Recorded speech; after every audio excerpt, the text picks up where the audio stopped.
اگلا سوال ہے، علی بھائی سے ریکویسٹ ہے کہ گفتگو کے دوران پنجابی زبان کا کم سے کم استعمال کیا کریں، کیونکہ بعض لوگوں کو ان کی سمجھ نہیں آتی اور یوں ردم بھی ٹوٹ جاتا ہے، یا پھر ان مشکل الفاظ کا ترجمہ بھی بتا دیا کریں۔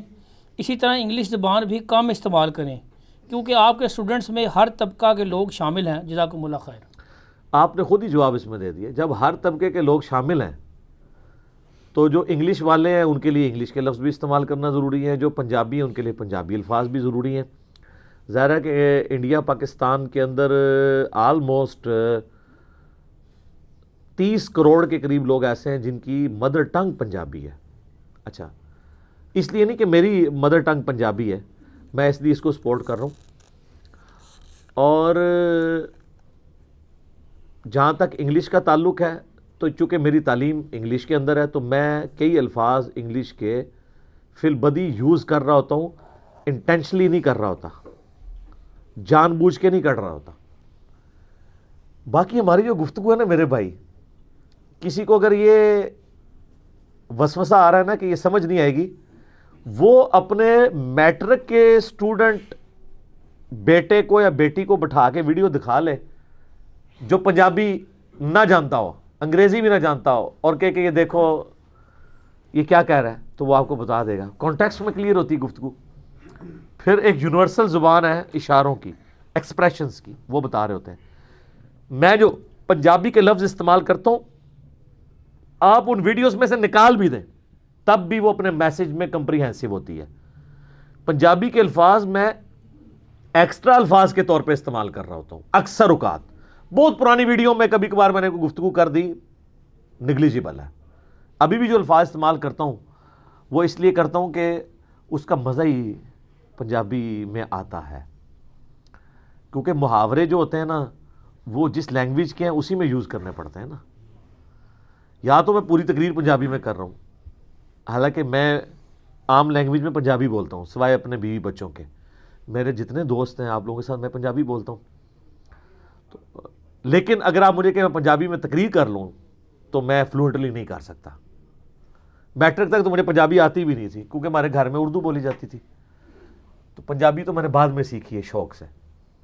سر کئی لوگ ہیں جنہوں نے پنجابی باقاعدہ سیکھی ہے۔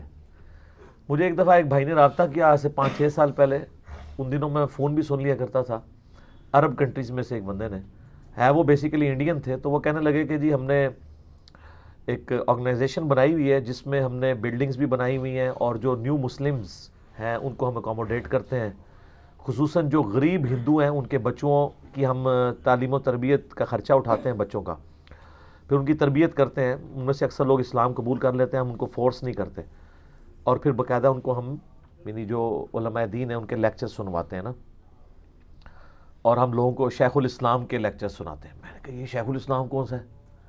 میں سمجھا شاید کوئی ڈاکٹر تعلق قادری صاحب کے بارے میں بات ہو رہی ہوگی، یا شیخ الاسلام بھی ہر ایک بندے کا اپنا پڑا ہے نا، تو یا کوئی پرانے شیخ الاسلام کی تو ویسی ویڈیوز نہیں ہیں، ابن تیمیہ کی یا سبکی کی، یہ کون ہے؟ تو کہنے لگے جی وہ آپ کے ملک کے شیخ الاسلام ہیں، فیصل آباد کے مولانا اسحاق صاحب رحمہ اللہ تعالی، فوت ہو چکے تھے، ان کے فوت ہونے کے بعد کی کال ہے۔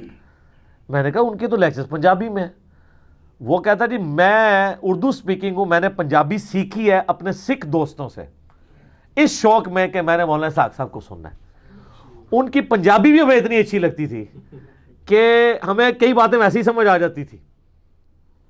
دل سے جو بات نکلتی ہے وہ اثر رکھتی ہے سر، وہ دل سے اڑ کے دل پہ پہنچتی ہے، تو کہتے ہیں پنجابی سیکھی ہے۔ تو میں انٹینشنلی الفاظ نہیں استعمال کرتا، لہٰذا میرے یہ معذرت آپ قبول کریں۔ آپ ہمارے ملک میں بھی دیکھ لیں، آپ کے جتنے یہ ٹاک شوز ہیں ان میں بھی آپ دیکھیں گے لوگ پنجابی کے الفاظ استعمال کر لیتے ہیں۔ ہمارے پولیٹیشینس بھی جب کوئی مثال دینی ہوتی ہے، ایون ہمارے پرائم منسٹر صاحب پنجابی شعر بھی کئی بار پڑھ دیتے ہیں سمجھانے کے لیے۔ اور جو آپ کے ملک میں زیادہ پروگرام دیکھے جاتے ہیں جو مزاحیہ پروگرام، وہ سارے پنجابی میں ہی چل رہے ہیں، حالانکہ آپ وہ صرف کیا پنجابی اس کو دیکھ رہے ہوتے ہیں۔ اب جو حسب حال ہے سہیل احمد صاحب کا، کیا وہ صرف پنجابی دیکھ رہے ہیں؟ یا یہ جو خبر یار ہے آفتاب اقبال صاحب کا، یہ صرف پنجابی دیکھتے ہیں؟ اکثر الفاظ تو اس میں پنجابی کے ہیں، اور کئی جو مشکل الفاظ ہیں ان کے نیچے اردو میں وہ پٹی بھی چلا دیتے ہیں، لیکن لوگ انجوائے کر رہے ہوتے ہیں، وہ